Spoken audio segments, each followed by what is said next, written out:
Student of قرآن پوچھ رہے ہیں کہ کچھ لوگ ہوتے ہیں کہ ان کی نظر لگ جاتی ہے ان کے ذریعے سے بڑی آسانی سے، تو انہوں نے لفظ استعمال کیا وہ نظرو ہوتے ہیں،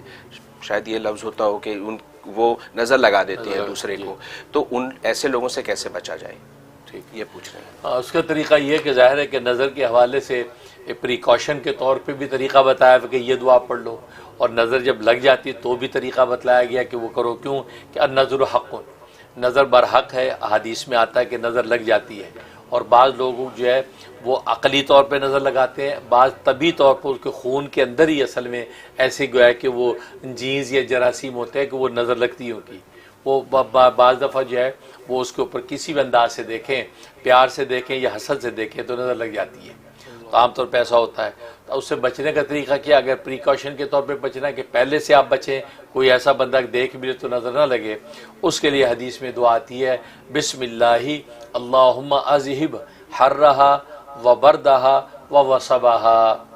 یہ جو ہے دعا 3 مرتبہ اپنے اوپر دم کر لیں، یا میں بتایا کرتا ہوں اگر شیشے کے سامنے کھڑے ہوں 3 دفعہ پڑھ کے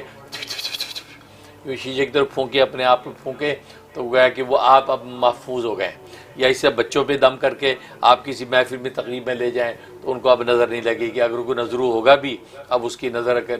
ڈالے گا بھی تو نظر نہیں لگے گی کہ آپ پہلے سے سیو ہو گئے۔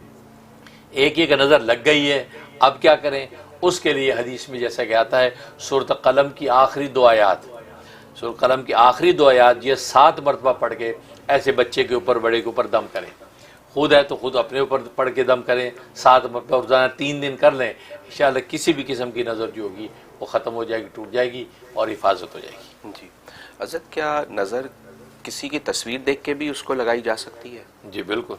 تصویر پہ بھی لگ سکتی ہے، تصور میں بھی لگ سکتی ہے، اس کی خوبیاں صلاحیت سوچ کے انسان، تبھی تو جو ہے وہ من شر حاسد اذا حسد جو فرمایا کہ حاسد کے شر سے پناہ مانگتا ہوں جس وقت وہ حسد کرے، کیونکہ جس وقت حسد کر رہا ہوتا ہے نا اس وقت اس کا کلام بیان اس کی نگاہ خطرناک ہوتی ہے، تو اس میں وہی کیفیت کے وقت میں کہا وَمِن شَرِّ حَاسِدٍ اِذَا حَسَدَ، تو یہ ہے وہ کیفیت، اپنے گھر پہ بیٹھا بیٹھا بھی آپ کی صلاحیتوں کے بارے میں وہ نظر لگا رہا ہے، یہ حسد کے اندر جل بن رہا ہے تو اس کا یقین آپ پر اثر پڑے گا۔ تبھی تو ایک حدیث میں ایک صحابی نے جب پوچھا کہ دین دنیا کی بھلائیاں کیسے ملیں تو فرمایا کہ سورۃ فلق اور ناس روزانہ 10 دفعہ پڑھ لیا کرو، بس اس کی پابندی کرو، دین دنیا کی بھلائیاں ملے گی اور ہر طرح کی آفات سے محفوظ رہو گے، تو یہ اس لیے پڑھا جاتا ہے۔